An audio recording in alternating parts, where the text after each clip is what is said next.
हाल ही में राजस्थान के किशनगढ़ में पकड़ी गई नकली खाद फैक्ट्रियों में नामी कंपनियों की बोरियां पाए जाने पर किसानों में खाद की गुणवत्ता को लेकर सवाल उठने लगे हैं। भारतीय किसान संघ ने खरीफ सीजन के दौरान बाजार सहित सोसाइटियों में उपलब्ध खाद की सैंपलिंग की मांग उठाई है, जिससे समय रहते खाद की गुणवत्ता की परख हो सके।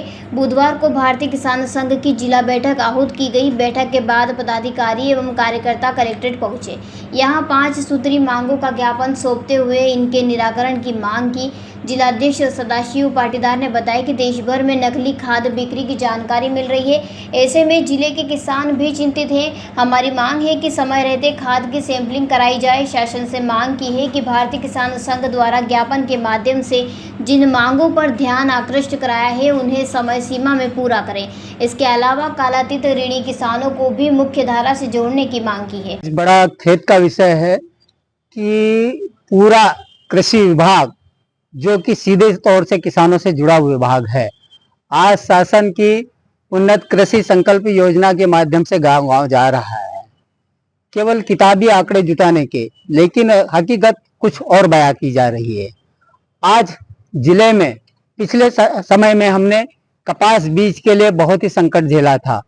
राष्ट्रीयकृत कंपनियों, ब्रांडेड कंपनियों के लिए यहाँ पर किसान परेशान होते रहे, लाइन में लगे रहे। इन्होंने आज षड्यंत्रपूर्ण तरीके से जिले के अंदर जो नॉन परमिशन कपास है 5G के नाम से, वो धड़ल्ले से बिक रहा है। गुजरात से नॉन परमिशन बीज यहाँ पर धड़ल्ले से बिक रहा है। और ये कृषि विभाग के पास इतना अमला, यानी ग्राम स्तर तक के ग्राम सेवक होने के बावजूद भी एक भी वो पैकेट को नहीं पकड़ पाए और लाखों के पैकेट यहाँ पर बिक गए हैं। यदि भगवान न चाहे, यदि ये बीज फेल हो गया तो इसकी जवाबदेही किसकी तय मानी जाएगी। आज इनकी लापरवाही के कारण मेरा किसान आज अधर में लटका हुआ है, इस पर भरोसे ही पड़ा है। दूसरा, आज हम राजस्थान के माध्यम से देखते हैं कि वहां के मंत्री जी द्वारा जिस प्रकार से नकली खाद को उजागर किया गया है और सोशल मीडिया के माध्यम से प्रत्येक किसान के पास वो सूचना है, ऐसी स्थिति में मेरे किसान यहाँ पर खाद के प्रति भयभीत है। वो जानना चाहते कि कहीं ऐसा ना हो कि मेरा खाद भी जो मैं ले रहा हूं गाड़ी कमाई से वो नकली निकल जाए। तो हम इस विभाग से मांग करते हैं कि या तो समय पूर्व, भारतीय किसान संघ की मांग के पूर्व ही इन्होंने खाद की सैंपलिंग और उसको सार्वजनिक किया जाना था, लेकिन वो सारे कार्य छोड़कर ये संकल्प यात्रा के माध्यम से गांव-गांव में मौज मस्ती कर रहे हैं। ये लापरवाही है। दूसरा है कि शासन द्वारा लाखों करोड़ों रुपया खर्च करके नर्मदा उद्वहन परियोजना के माध्यम से जिले में पैसा पानी की तरह बहाया जा रहा है, लेकिन हकीकत है कि यहाँ के ठेकेदारों और यहाँ के प्रशासन की मिली भगत के कारण आज भी केवल किताबों में किसानों को पानी मिल रहा है। जमीनी हकीकत है कि आज भी किसानों को माइक्रो के माध्यम से एक भी यदि किसान बता दे कि हम माइक्रो के माध्यम से किसानों को पानी दे रहे हैं तो तर्कसंगत होगा।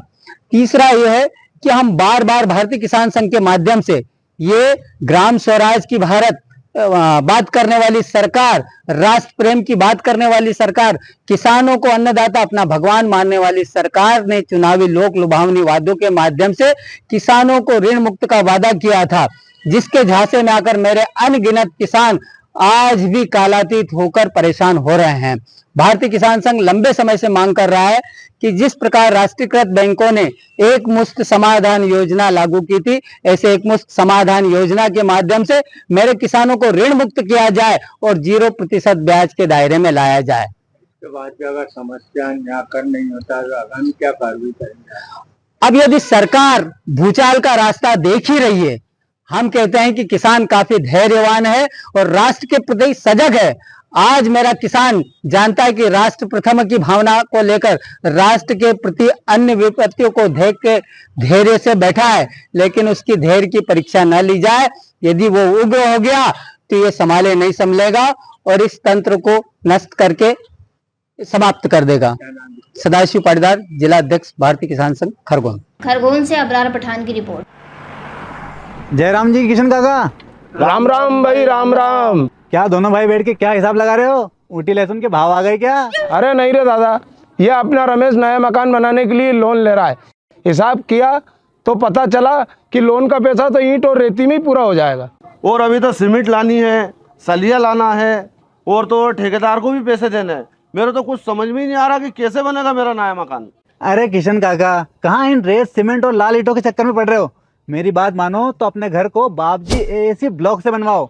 इसमें ना सीमेंट और रेत की जरूरत होती है, ना ही तराई करने की झंझट। और लाल ईंटों के मुकाबले आपका मकान काफी तेजी से बनकर तैयार हो जाएगा। इससे आपके पैसे तो बचेंगे ही, साथ ही मजबूती ऐसी कि सालों साल देखने की जरूरत नहीं।